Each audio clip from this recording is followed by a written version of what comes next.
Έχετε βάλει κάποια ζητήματα γιατί κάποια από αυτούς. Οι 4 συντάξεις μία.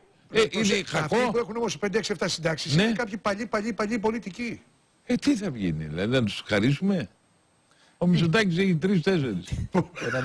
Πάντως φέρνει σαν δημοσιογράφος, ο Μητσοτάκης, σαν δικηγόρος και σαν βουλευτής. Πάντως είναι. Κανένα εφτάρι καθαρίζει. Πάντως νομίζω ότι. Σύνταξη κανένα εφτάρι καθαρίζει. Πάντως δεν τα πάτε καλά ακόμα με τον κύριο Μητσοτάκη. Λέτε δεν είναι θέμα αν τα πάω καλά. Γιατί τώρα. τι είπατε για το γραφείο που σας βάλανε. Και εσείς να παίρνατε ένα εφτάρι πάλι θα το έλεγα. Σε μια εποχή που δανειζόμεθα, κύριε. Δεν μου λέτε σε ποιο γραφείο είπατε σας βάλανε τώρα. Του Μητσοτάκη και θα κάνω ένσταση σήμερα. Γιατί? Γιατί όλο το κτίριο εκεί πως είναι. Πως έχει την κατάρα. Αλλάξατε. Και λίγο χιούμορ. Καλά κάνετε. Ναι. Δεν πειράζει. Γιατί νομίζω ότι η ξύλινη γλώσσα. Άλλωστε και οι περισσότεροι από αυτούς που έρχονται πολλές φορές. Ναι. Είναι και πρωί.